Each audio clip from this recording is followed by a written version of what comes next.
네, 안녕하세요. 운동원 내과 스탁트입니다.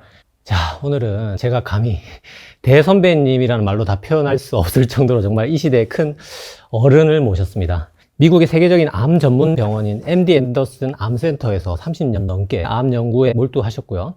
회계학과 암 진단 분야의 대가로 손꼽히는 김의신 박사님 소개하겠습니다. 감사합니다. 박사님, 제가 의대를 다닐 그 당시에 2000년대임에도 불구하고 PET-CT라는 기술이 그 당시에도 상당히 새로운 기술 축에 속했었는데, 박사님께서는 MD 앤더슨에 가서 무려 제가 태어난 해 1980년도부터 PET 기술의 선도적 임상 사용자가 되셨는데, 이런 일대기를 좀 간략히 소개 부탁드립니다. 저는 이제 서울대학교에서 예방학을 전문한 다음에 제가 미국의 예방학을 더 공부하려고 존스 홉킨스라는 대학 병원에 갔는데, 저는 이제 어려서부터 좀 새로운 것에 많은 호기심을 가졌어요. 그래서 피츠버그 대학에 가서 방사선과를 공부한 다음에 이제 암에 대한 관심을 갖고 세인루이스라는 도시의 워싱턴 대학 연구원으로 갔죠. 근데 제가 갔을 때 공교롭게 그 양전자 단층 촬영이라는 거, 펫스캔이라는 것을 그 대학에 있던 마이클 타포그시라는 사람이 처음으로 만들어냈어요. 그 대학에서. 그래서 이제 그것을 사람의 실험할 수 있는 이제 그때 제가 바로 그 자리에 있었죠. 그래서 이제 공부해 보니까 암은 결국은 면역병이라 생각이 드는 거예요. 면역. 이제 요 사회는 면역 치료가 거의 암 치료에 맞습니다. 아주 가장 중요한 치료처럼 생각이 되는데, 그 당시는 그렇게 생각을 못 했는데, 제가 이제 세계적으로 이름난 면역학자 데이비드 골든버그라는 사람하고 일을 하면서 제가 배웠던 그런 영상과 여러 가지 면역학적인 걸 이제 합해가지고 방사선 면역 진단 및 치료하는 것을 처음 개발했죠. 그래서 이제 그걸로 많이 이제 페이퍼도 쓰고 알려지니까 MD 앤더슨이라는 이제 세계에서 제일로 크고 이름난 그 암병원에서 초청을 받아가지고 제가 거기에 가서 31년 반을 근무하다가 그 근무하는 동안에 많은 이제 한국에 계신 유명한 분들이 오셔서 저한테 좀 신세를 지니까 제가 한국에 많이 알려졌고, 그 덕분에 서울대학교에 융합과학기술 대학원이라는 게 생겨가지고 맞습니다. 그때 이제 7 외국 교수를 초청받는 때에 제가 유일하게 한국 사람으로서 초청을 받아가지고 지난 15년 동안 봄, 가을에 3개월씩 서울에 와서 대학원 학생들을 지도해오고 있습니다. 감사합니다. 이 박사님께서 좋은 책을 쓰셔서 제가 읽으면서 사실 굉장히 울컥하는 부분이 많고, 근데 제가 지금 말씀드릴 부분이 조금 찔리는 부분이었는데, 박사님께서 MD 앤더슨의 많은 암 환자분들 중에서 특히 미국 환자보다는 한국 환자가 노동직보다는 전문직이, 그리고 또 낙관적인 분보다는 비관적인 분들이 좀 치료가 잘 안 되고 비협조적이라는 표현을 쓰셨는데, 제가 찔렸던 이유는 제가 바로 그 비관적인 성격의 한국 의사라서, 예를 들어서 제가 오늘 암에 걸렸다면 박사님께서 저 같은 환자에게 좀 해주고 싶은 말씀이 있으실 것 같습니다. 그렇죠. 우리가 알아야 될 건 어떻게 생각하냐에 따라서 뭐든지 할 수 있든지 또 우리가 원하는 대로 될 수도 있다, 이런 얘기들을 2000년 동안 많은 사람들이 얘기했는데, 제가 환자를 50년 이상 보니까 그거 정확하게 맞는 말이에요. 그리고 제가 1962년도에 본과 1학년 때 장기려 교수님이 계셨는데, 그분이 첫 시간에 우리가 환자를 도와주는 것은 한 10%다. 약이 도와주는 게 한 10%. 나머지는 그야말로 팔자소관이다. 이제 웃으면서 그런 말씀 하셨는데, 지나고 보니까 그 말씀도 정확하게 맞는 말이에요. 왜냐 보니까 우리 몸이 너무나 개인적으로 다르게 창조되는 바람에 우리가 아무리 좋은 약을 써도, 아무리 뭐 수술 잘해도 어떤 사람은 기대했던 것만큼 효과가 좋은데 어떤 사람은 전혀 효과가 없고, 이런 경우를 자주 보죠. 그런데 긍정적인 마음을 가지고 있다든지 적극적인 마음, 그리고 의사들을 믿는 마음이 있는 사람은 같은 병으로 같은 약을 써도 훨씬 효과가 좋은 것을 우리가 알 수 있고, 반대로 처음부터 고칠 수 없는 병, 비관적으로, 부정적으로 또 이렇게 열심히 하라는 대로 않고 자기를 치료하는 의사를 잘 믿지도 않고 이런 사람들은 치료가 잘 안 되는 걸 우리가 경험을 쭉 하고 있다고요. 그리고 이제 우리 몸 안에 가령 예를 들면 장이 펼쳐놓으면은 테니스 코트만큼 넓은 거기에서 음식이나 약이나 이런 게 흡수되고 또 해독작용을 하는데 아무리 좋은 음식도 기분 나쁜 상태에서 먹고 마시면은 흡수를 안 하려고 그래. 또 반면에 인도나 아프리카 저 남미에 가보면 막 애들이 우리 6.25 때처럼 길가에 떨어진 거 주워 먹고 브라질 같은 데 가면은 막 손으로 먹는 걸 내버려둬요, 그 나라는. 그런데 그 애들이 그러면 다 병에 걸릴 것 같은데 병이 안 걸려요. 그렇게 아주 절실하게 그야말로 감사한 마음으로 먹으면 나쁜 걸 먹어도 해독작용을 하고 몸이 알맞게 섭취를 하는 거예요. 그러니까 이제 그냥 암 환자한테 최근에 나온 가장 면역제 약 한 약은 한 알에 2만 불이에요. 그러니까 한국 돈으로 거의 3천만 원이에요. 꼴딱 마셔야 들어가는데 그런데 이게 효과가 한 20%뿐이 없는 거예요. 이게 나머지 80%는 꼴딱 해도 아무 소용이 없어. 또 더 나가서 제가 정말 경험해서 보면은 이 약을 아무것도 안 쓰는데도 저절로 낫는 암 환자가 꽤 있어요.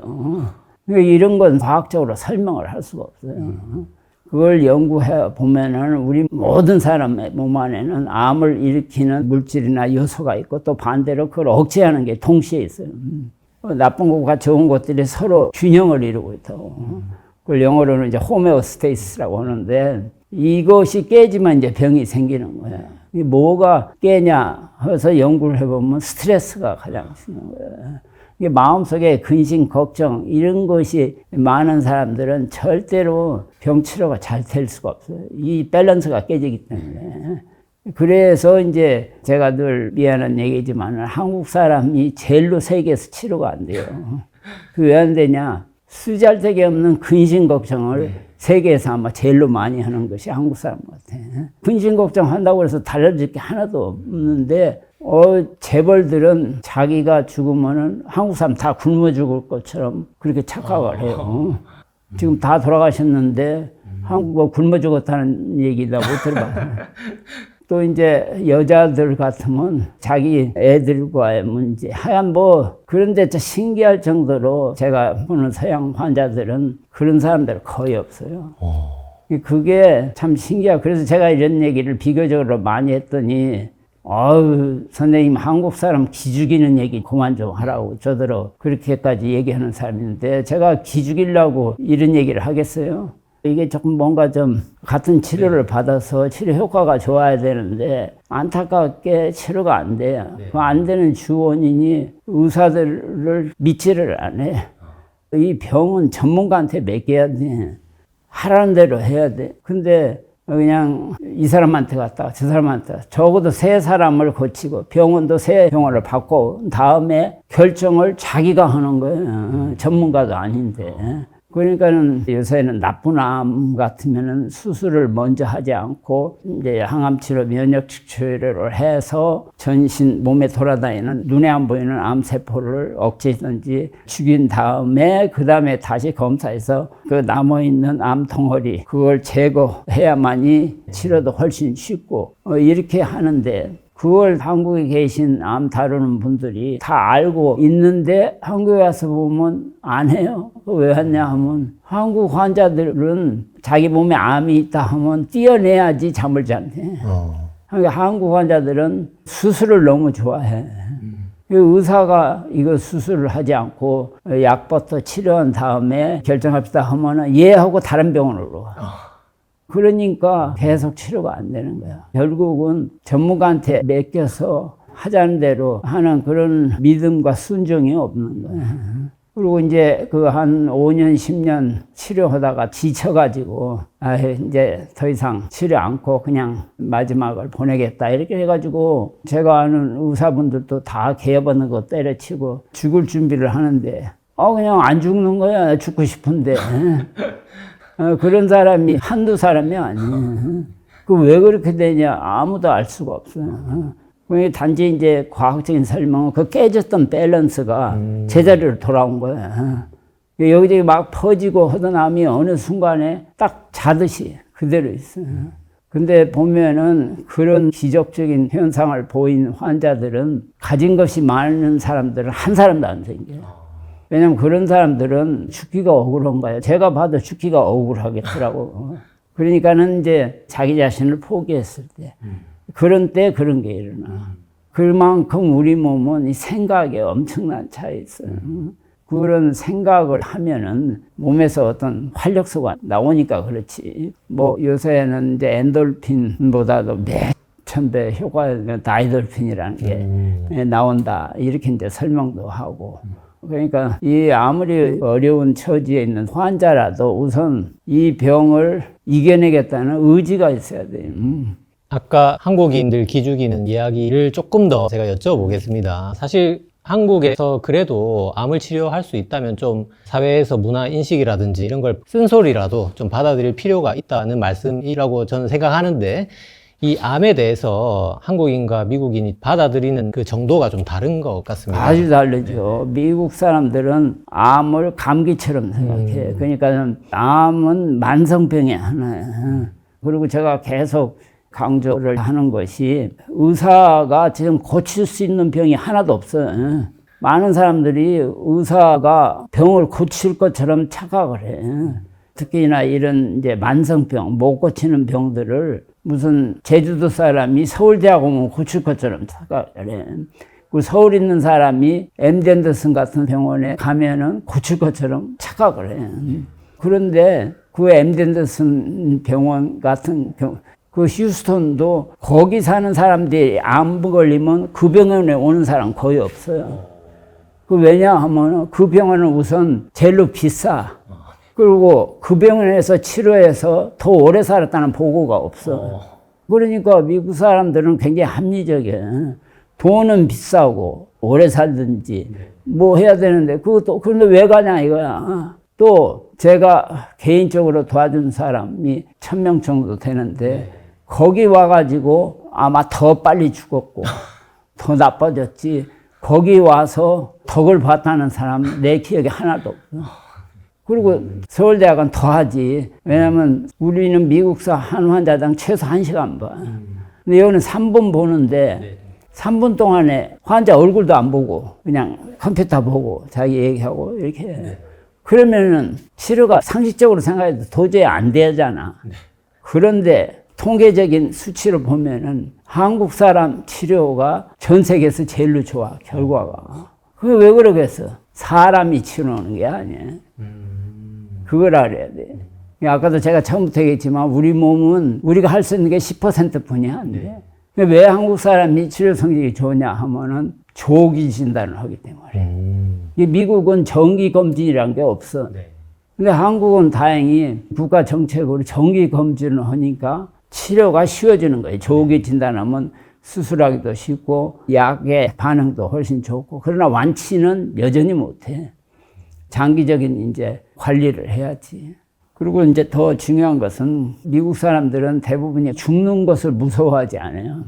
우리는 누구나도 죽어야 되지 않냐 이거야. 그 죽은 것에 대해서 무서워할 필요가 없다 이거야. 좀 일찍 가냐 늦게 가냐 차이지 뭐가 다르냐 이렇게 얘기한다고. 그것이 암이나 이런 병에 걸렸을 때도 그런 생각을 하고 있는 사람하고 이게 끝이다. 엄청나게 달라요. 미국 사람들은 그 입양을 많이 해, 지금도. 그 입양을 한 사람들은 정말로 간절하게 기도도 하고, 나 이번에 꼭 낳았어야 된다. 왜냐? 내가 둘을 입양했는데 하나는 걷지를 못하고, 하나는 뇌가 박약해서 아무것도 판단을 못하니까 내가 죽으면은 그 애들을 맡길 사람이 없다. 그런 사람한테 우리가 치료를 해보면 부작용이 없을 리가 없는데 부작용이 없다고 그래. 어디 아프냐고 아프다고 나오고. 그러니까 계속 밀고 나가지 치료를. 그러니까는 치료가 훨씬 잘 되지. 그러나 이제 막연하게 마지 못해서 더구나 의심에 가득 차가지고 될까 말까 이런 사람은 치료 하나만 하라고.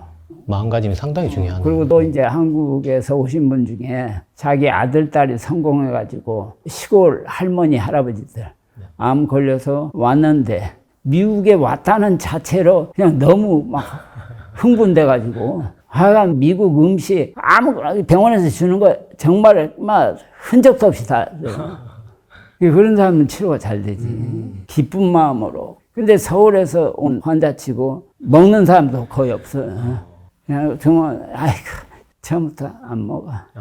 그렇게 차이나. 나을 수가 없겠네요. 그냥 나을 수가 없지. 이게 미국 사람들은 병 걸리고 이러면은 그냥 뭐 광고 여기저기다 막 교회에다가 크게 써붙이고 나를 위해서 기도해달라 무슨 뭐 그리고 만나는 사람마다 자기 병 얘기하면서 나를 위해서 기도해달라 이런 얘기해. 근데 한국 사람들은 목사님도 절대 내가 환자라는 거 아무한테도 얘기하지 말라고 이런다니까. 그 이제 서양 사람들은 그렇게 하니까 친구들이 모여서 같이 밥도 먹고, 이렇게 티도 마시고 그래. 그러면은 할 수 없이 조금씩이라도 먹게 된다고 체면을 생각해서. 근데 한국 사람들은 병 걸리면 자기만 걸린 것처럼, 그리고 무슨 그게 큰 죄져서 걸린 것처럼 다른 사람 안 만나려고 그래. 그러니까 치료가 더 안 되지. 이 참 문화적인 큰 차이. 우리가 그런 걸 자꾸 극복해서 치료가 잘 되든지 이래야 되는데 아직도 그게 힘들고요. 우리나라도 암을 좀 편하게 대하는 문화가 있어야 될 것 같습니다. 네. 암의 음식에 대해서 이제부터 좀 여쭤보고 싶은데 박사님께서는 책에 흰밥이 그냥 설탕과 다를 바가 없다. 그렇죠. 네네. 그래서 통곡물을 강조하시면서 현미의 피틴산이나 콩의 에스트로겐 말씀도 해주신 것 같고 그런 얘기와 함께 통곡물 같은 음식에 대해서 좀 말씀해 주시면 좋을 것 같습니다. 암 환자는 이제 암 자체도 그렇고 그 독한 항암 치료가 우리 3대 영양소 중에 단백질을 파괴해요. 흰자질이 이 건물 같으면 기둥이나 마찬가지예요. 그게 무너지면은 안 되니까. 그래서 제일로 이제 그분들이 필요한 것이 우선 단백질. 근데 이게 주로 이제 동물성 고기에 많이 들어있다고. 근데 이제 우리가 흔히 먹는 소고기, 돼지고기 이런 것들은 벽에 심줄 이런데 나쁜 콜레스테롤이 잔뜩 있으니까 그 콜레스테롤이 들어가서 염증을 일으키기 때문에 그 염증 반응으로 해서 재발도 할 수 있고 그리고 또 이제 우리 몸은 이게 알칼리 성이야만이 건강하게 돼 있는데 그런 소고기, 돼지고기는 들어가서 산성화거든요. 그러니까 더 나쁘지. 그래서 가능하면은 오리고기, 흑염소. 그리고 이제 제가 볼 때는 동물성보다는 식물성. 아침마다 저는 이제 달걀 또는 감자를 미리 쪄놨다가 아침에 김 또는 감태 이런 거. 감태는 소금이 약간 없으니까 맛이 없더라고. 근데 감태가 사실은 제일로 좋은 음식 중에 하나예요. 왜냐하면 거북이들은 200년을 산다고. 근데 그 거북이들은 보면 병이 없어. 근데 그 거북이들은 감태 이외에는 다른 거 아무것도 안 먹어. 그래서 일본에서 한 100년 전부터 그 감태를, 그러다가 최근에는 이제 한국서도 뭐 제주도나 남해 근방에 거기를 캐서 작년인가 재작년 서울대학에서 임상 실험을 하면서 보니까 거기에 있는 폴리페놀 플라비노이드라는 좋은 이런 이제 항암, 항염 그 치료 성분이 일본 거보다 더 많아. 한국 것이. 그래서 이제 김하고 그런 걸 싸서 먹으면 먹기도 좋고 그게 다 단백질이에요. 이제 그렇게 섭취하고 또 이제 이 생선을 위주로 특히 연어 이런 건 오메가3 성분 이런 걸로 해서 콜레스테롤 문제 이런 것이 해결이 잘 되고 그리고 이제 각종 뭐 견과류라든지 잡곡밥 이런 거에는 다 그 항산화 물질 우리 몸에 가장 기본적인 문제가 이 활성산소예요. 우리 몸은 숨을 쉬어가지고 산소가 들어가서 산화작용을 해야만이 작동을 하는데 그 산화작용에서 한 2%는 이 산소가 깨져가지고 이제 이런 불안정한 산소가 우리 몸의 DNA를 파괴시켜요. 그래서 우리가 늙어가는 거야. 그러니까 이런 노화병 뿐만 아니라 모든 병의 기본이 이 활성산소의 문제야. 그러니까 이 활성산소를 억제하기 위해서 블루베리 뭐 이런 각종 베리 그런 이제 과일은 수소가 많아. 이걸 많이 먹어도 도움이 되지. 하여간 이 암 환자는 결국 먹는 거하고 전쟁이에요. 그러니까 조금씩 자주 하루에 6번은 먹어야 돼. 3번이 아니고. 근데 이제 항상 이 먹고 마시는 건 우리 뇌하고 직접적인 연관이 있기 때문에 우선 기분 나쁜 상태에서는 아예 안 먹는 게 나아. 미국 사람들은 우유를 물 대신에 많이 마셔, 어려서부터. 근데 이제 암 환자들이 제일 필요한 게 아까도 말했지만은 단백질인데 단백질을 물로 농축시킨 것이 있어요. 그 이제 미국에서 엔쇼라고 하는데 한국에서는 뉴케어라고 나와. 그런데 그 미국 사람 마셔라고 하면은 하루에 8개 이상 마셔요. 그러니까 항상 백에다 갖고 와서 그냥 쉴새서 그거 마셔. 근데 한국 환자 지금 하루에 2캔 이상 마시는 사람 내 본 적이 없어. 왜 못 마시냐? 그냥 어려서부터 습관이 안 돼. 우유를 안 마셔버렸다니까 못 마셔. 그래서 한국 환자들이 잔뜩 사놨다가 안 마시고 한국 돌아올 때 나한테 다 맡겨놓고. 그래서 내가 할 수 없이 많이 마셔봤는데 나는 그 자리에서 10개 마시겠더라고. 그게 나는 왜 못 마시나 이해가 안 돼. 근데 이제 한국 환자들 중에는 물을 못 마시는 사람도 있어요. 유방암인데 유방에만 암이 있는데 마시라고 하면 꿀떡 생기지를 못해. 그래가지고 미국 의사들은 여기가 맥혔나 해가지고 막 내시경으로 들여다보고 멀쩡하지 아무것도. 근데 못 마셔. 근데 그런 것을 우리가 히스테리 환자들이 있어요. 정신과 여자들 특히. 히스테리 환자들은 그래. 이게 모든 관략근이 그 정신 그걸 해서 꽉 조여버려요. 그러니까 물이 안 넘어가는 거야. 그렇게 정신이 우리 몸을 엄청나게 주장하고 있어요. 그러니까 환자가 할 것은 어떻게든지 잘 먹고 마셔가지고 체력을 유지해. 이게 체중이 빠지면 안 돼. 그게 첫 번째야. 박사님은 암 연구의 대가시기도 하지만 또 한 사람으로서 어떻게 보면 본인이 저속노화의 어떤 산 증인이라고 저는 생각이 되는데 여태까지 암이나 뭐 심혈관 질환 같은 거 없으셨지 않습니까? 네, 없죠. 우선 이제 모든 병의 15% 내지 20%는 유전 이제 조상을 잘못 만난 거예요. 근데 저희 어머니는 99세에 돌아가셨고 저희 아버지도 90세에 돌아가셨어요. 근데 저희 아버지나 어머니는 돌아가시기 전에 병원에 입원해 본 적이 없어요. 그리고 제가 여기 오면은 한 달에 한 번씩 국민학교 친구, 중학교 친구, 고등학교 친구, 대학 친구들을 만나 한 달에. 근데 국민학교나 중학교 친구들은 아픈 사람이 없어. 다 시골에서 자랐고 시골에서 그냥 먹은 것은 보리밥에 상추쌈이야. 그리고 이제 나처럼 군산에서 사는 사람은 갈치. 그게 제일로 싼 음식이었어요, 그 당시에. 그것만 먹고 고기는 1년에 한 번 생일 때. 그리고 10리씩 걸어 다니고 학교를. 그리고 이제 어렸을 때부터 농사일 이런 거 다 뭐 어른들이 주로 하지만은 그래도 심부름 뭐 이런 거 다. 근데 그 당시에 그렇게 자란 저뿐만 아니라 우리 친구들은 전부 다 튼튼해. 근데 정반대로 서울서 만난 내 친구들은 성한 사람이 없어. 지금도. 그 서울 사는 애들은 보니까 어려서부터 전차 타, 버스 타고 다녀. 맨날 운동을 우선 안 해. 그 다음에 맨날 맛있는 거, 뭐 달고 맛있다는 건 다 독약이야.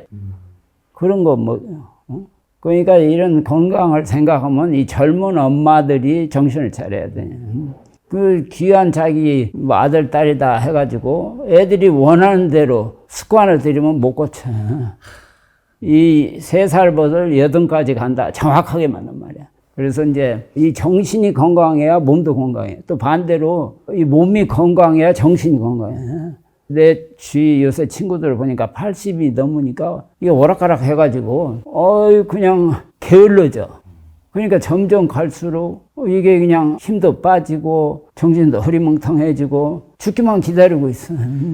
이게 늙어갈수록 우리 몸은 퇴화되고 약하게 돼 있어. 그러니까 반대로 그만큼 더 자극을 많이 받도록 노력을 해야 돼. 다른 사람하고 더 같이 어울리고 더 공부도 해야 되고 더 열심히 일도 해야 되고 그래야 그게 보충을 되는 거예요.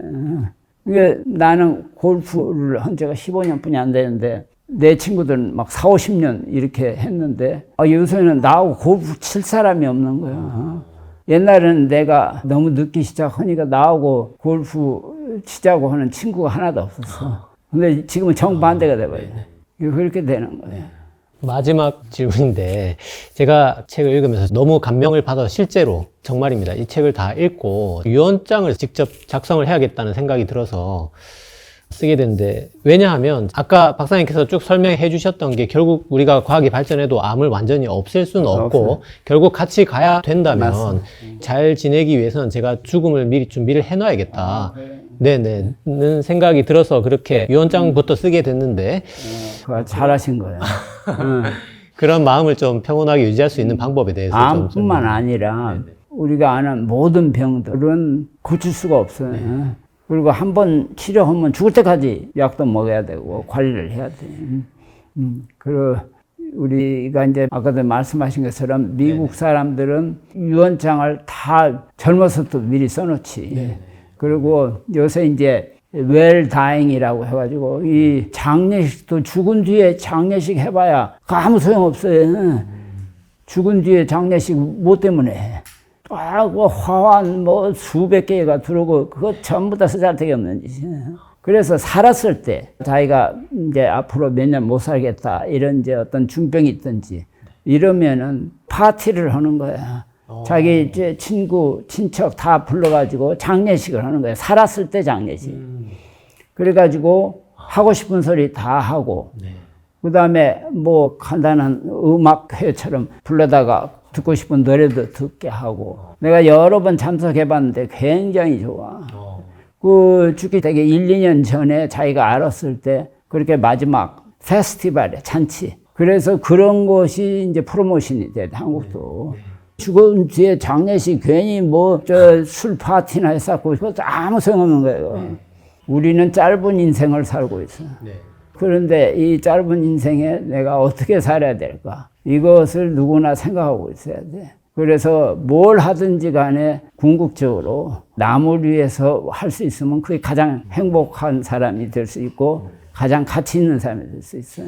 그리고 이제 병도 이게 우리를 죽게끔 만들어 놨기 때문에 이게 생기는 거야.